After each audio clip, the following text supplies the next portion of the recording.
Welcome once again to Commander by Danon. Today's video was brought to us by Patreon supporter Pedro. Huge thanks to Pedro and the rest of my Patreon supporters. Pedro reached out asking for a Spirits deck led by King of the Oathbreakers, and I was more than happy to build it for him.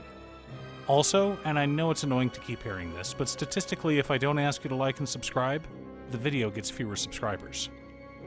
King of the Oathbreakers is a 4-mana 3/3 legendary spirit noble with flying. Whenever it or another spirit we control becomes the target of a spell, it phases out. Whenever King of the Oathbreakers or another spirit we control phases in, we create a tapped 1/1 white spirit creature token with flying. So not only is this card hard to kill, it makes all of our other spirits equally hard to kill. Sure, he doesn't grant our creatures immunity to board wipes, but there are ways around that. Now, Pedro asked that I make the deck as strong as I could without going over a $300 budget. But before we get to our deck list, a quick word from our sponsor, Ultimate Guard. Recently, Ultimate Guard released this beautiful playmat with art from Maël Olivier Henry. This mat is absolutely gorgeous, depicting a ship about to meet its fate. Whether you're rooting for the sea goddesses or the ship, this high-quality mat is there to protect your cards and keep them from sliding around. So check your local game store to see if they have it in stock, or click on the link down below to Ultimate Guard's Amazon store to see if they have it in stock. In order to build a functional commander deck, you need lots of different pieces, which is why I try to rely on my handy-dandy checklist. 50 mana sources, usually split between 37 lands and 13 pieces of ramp, 10 pieces of card advantage, 8 to 10 pieces of spot removal, 2 to 3 board wipes, 2 pieces of graveyard hate, and 1 sudden I win card. Oh, one more quick announcement before we get started. I'm going to be streaming on Musings by Danon as well as Twitch. It'll mostly be Final Fantasy XIV, but you're more than welcome to pop in and talk about Commander.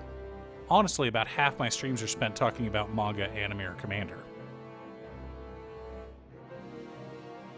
Command Tower, Exotic Orchard, Paths of the Dead, Godless Shrine, Vault of Champions, Shattered Sanctum, Isolated Chapel, Shadowy Backstreet, Snowfield Sinkhole, Sunlit Marsh, Tainted Field, Desolate Mire, Fetid Heath, Caves of Koilos, Bright Climb Pathway, Shine Shadow Snarl, Temple of Silence, Orzhov Basilica, Bajuka Bog, Ghost Quarter, Myriad Landscape, 9 Plains, and 7 swamps make up the land base for our deck.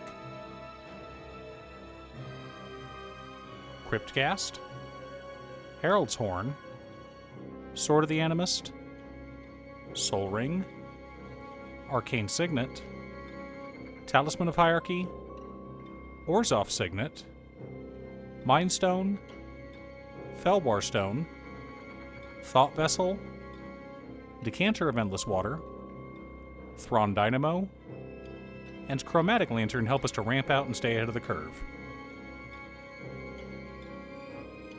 Skull Clamp, Karmic Guide, Angel of Flight Alabaster, Bygone Bishop, Village Rites, Plumb the Forbidden, Treacherous Greed, Deadly Dispute, Pact of the Serpent, Read the Bones, and Court of Grace help us to keep our hands full and dig for answers.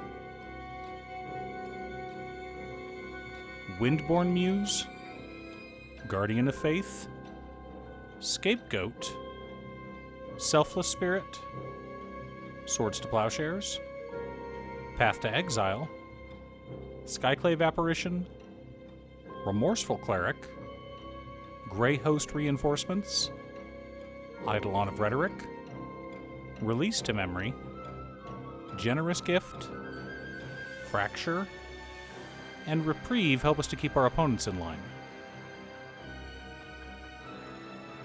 Damn and Hour of Reckoning help us to reset the board as needed.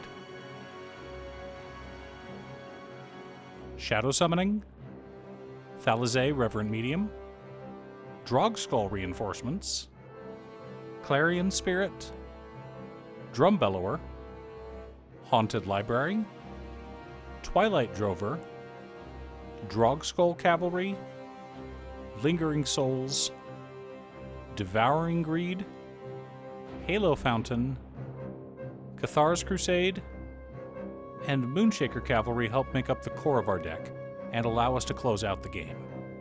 Meanwhile, Cabal Profiteering Mayor, Anduril Flame of the West, Intangible Virtue, Mondrak Glory Dominus, Odr'tak Deepest Foundation, Mirkwood Bats, Anointed Procession, Swiftfoot Boots, and Inspiring Leader help support our plan.